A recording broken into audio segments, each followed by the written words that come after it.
So this is our first sample question that has to do with division. In this one, you can see this is going to be a pretty easy one.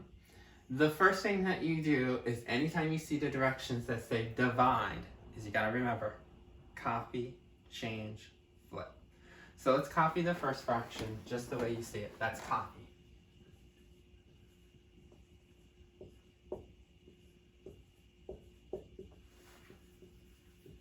Then second, change. That just means get rid of division, make it a multiplication, simple. And then flip, reciprocal, or just flip it upside down, however way you want to think about it. Once you do that, then it's a regular multiplication. And we did that for the last 3 sample questions. Take each of the 4 corners, factor them completely. Now notice each of the corners, there's no addition or subtraction sign, they're all monomials.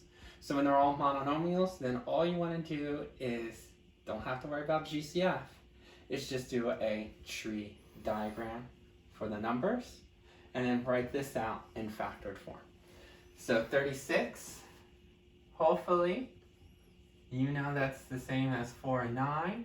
Well, 4 has to break down as 2 and 2, and 9 breaks down as 3 and 3. So you'll have 2 times 2 times 3 times 3 for the number. And then m to the 7th.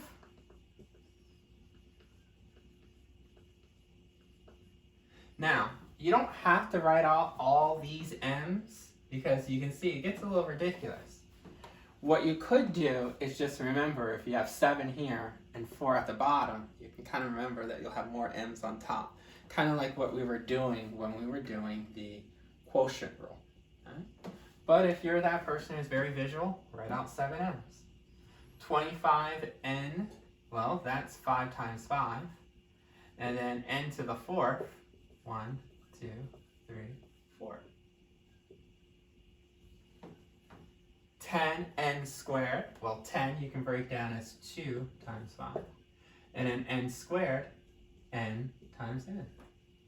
And then 9n to the 4th, well 9 is 3 times 3. And then n to the 4th would be 1, 2, 3, 4. And it's all multiplication, so there are all these little dots. So even here, there's technically all these little dots to show that it's all multiplication. Once you got the 4 corners factored out completely, because they're monomials, this is the only time I ever do tree diagrams. If they were binomials, trinomials, you have to do them as difference of squares or a shortcut or arch, or if they're 4 terms, you have to do them as grouping.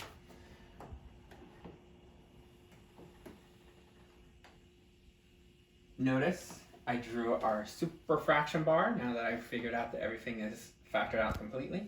And then start canceling out. Because everything's monomials here, we can cancel out a monomial on top that matches one at the bottom. So you can see why I said that if you knew that you have 7 m's versus 4 m's, you'll see that we'll have an extra 3m left over once I'm done canceling.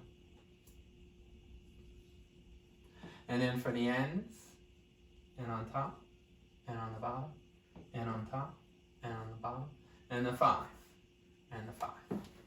So it looks like I got rid of everything that matched, because what's left over are these 2 2's. Remember, you can't cancel these out, because the only way you cancel out a 2 on top is there has to be a 2 on the bottom. This 2 didn't get canceled out, and these m's didn't get canceled out. And then what's left on the bottom, this 5, these ends, and that's it.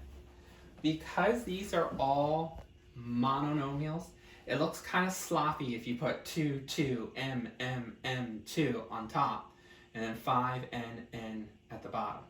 Because they're monomials, this is the only time I'll say definitely multiply out.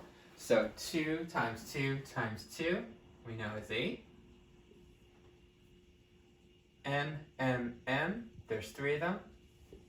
So m cubed, notice I didn't write it out 3 times. Here, 5, and then n, write it with a 2.